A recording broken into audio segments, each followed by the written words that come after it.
अल्हम्दुलिल्लाह वस्सलातु वस्सलाम रसूल अल करीम अम्मा बाद आऊज़ु बिल्लाहि मिनश शैतानिर रजीम बिस्मिल्लाहिर रहमानिर रहीम। अल्लाह के नाम से शुरू जो निहायत मेहरबान बहुत रहम करने वाला है। कह दीजिए, आओ मैं पढ़कर सुनाता हूँ जो कुछ तुम्हारे रब ने तुम पर हराम किया है, ये कि तुम इसके साथ किसी चीज को शरीक ना ठहराओ और माँ बाप के साथ नेकी करो और अपनी औलाद को तंग दस्ती के डर से कत्ल ना करो। हम तुम्हें भी और इन्हें भी रिज्क देते हैं और बेहयाई के कामों के करीब ना जाओ, ख्वाह वो जाहिर हो या छुपे हुए हों। और किसी ऐसी जान को कत्ल मत करो जिसे अल्लाह ने हराम किया हो, सवाए इसके जिसका कत्ल बरहक हो। इन सारी बातों की अल्लाह ने तुम्हें ताकीद की है ताकि तुम अक्ल से काम लो।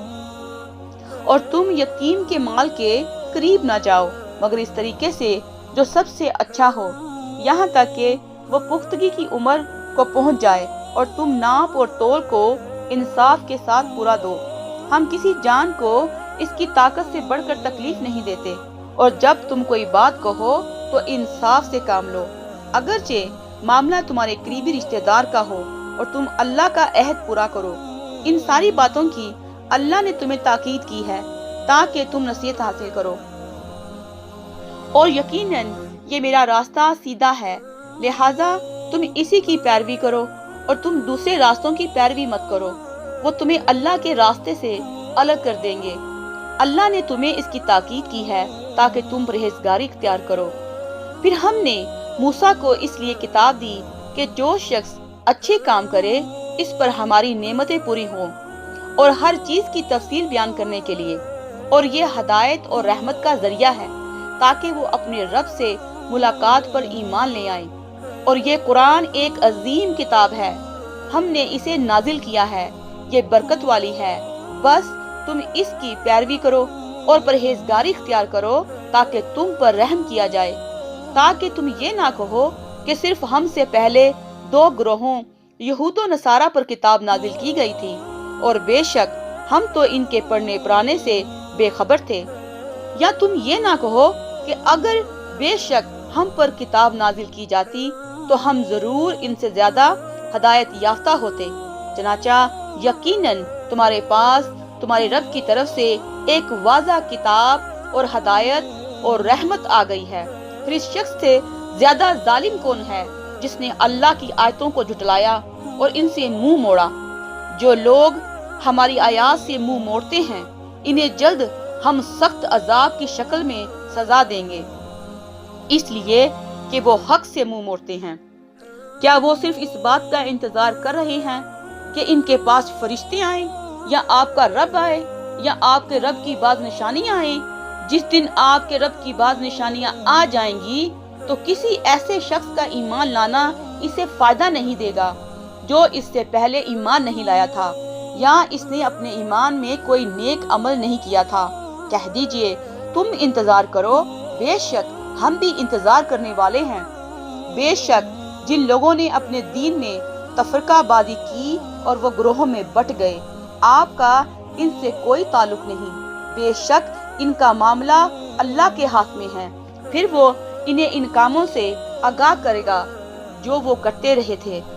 जो शख्स वहाँ एक नेकी लेकर आएगा तो इसके लिए 10 गुना सवाब होगा, और जो शख्स एक बुराई लेकर आएगा तो इसे बस इसके बराबर ही सजा दी जाएगी और इन पर जुल्म नहीं किया जाएगा।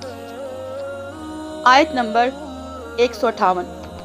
इससे मुराद क़यामत के करीब जाहिर होने वाली निशानियों में से कोई बड़ी निशानी है जिसके जाहिर होने के बाद ईमान और तौबा का दरवाजा बंद हो जाएगा और किसी शख्स का ईमान लाना या तौबा करना नफा नहीं होगा।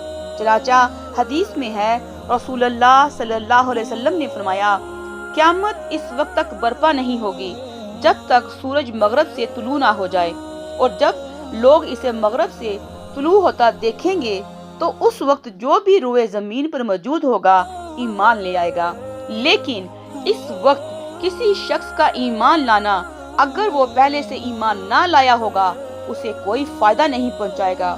सही अल बुखारी अल तफसीर बाप 10 हदीस नंबर 4635। ایک دوسری روایت میں رسول اللہ صلی اللہ علیہ وسلم نے فرمایا جب یہ 3 نشانیاں ظاہر ہوں گی تو اس وقت کسی شخص کا ایمان لانا اگر وہ پہلے سے ایمان نہیں لایا ہوگا اسے کوئی فائدہ نہ پہنچائے گا۔ نمبر 1 سورج کا مغرب سے طلوع ہونا، نمبر 2 دجال کی آمد، نمبر 3 دبۃ الارض ایک زمینی جانور کا ظہور۔ صحیح مسلم الایمان باب بیان الزمان الذی لا یقبل فیہ الایمان، حدیث نمبر 158۔ علاوہ ازیں رسول اللہ صلی اللہ علیہ وسلم نے فرمایا کوئی نبی ایسا مبعوث نہیں ہوا کہ جس نے اپنی امت کو جھوٹے کانے دجال سے نہ ڈرایا ہو۔ خبردار وہ کانا ہوگا اور تمہارا رب کانا نہیں ہے، اور اس کی دونوں آنکھوں کے درمیان کافر لکھا ہوگا۔ صحیح البخاری الفتن باب 26 حدیث نمبر 7131۔ آیت نمبر 159، اس میں فرقہ سازی اور دین میں بدعات کرنے کی مذمت ہے۔ روایت کیا گیا ہے نبی صلی اللہ علیہ وسلم نے اس آیت 159/6 کی تلاوت کی اور فرمایا یہ وہ لوگ ہیں جنہوں نے دین میں نئی نئی باتیں بدعات ایجاد کر لی تھی اور جو خواہشات کا اتباع کیا کرتے تھے، اللہ تعالیٰ ان کی توبہ قبول نہیں فرمائے گا۔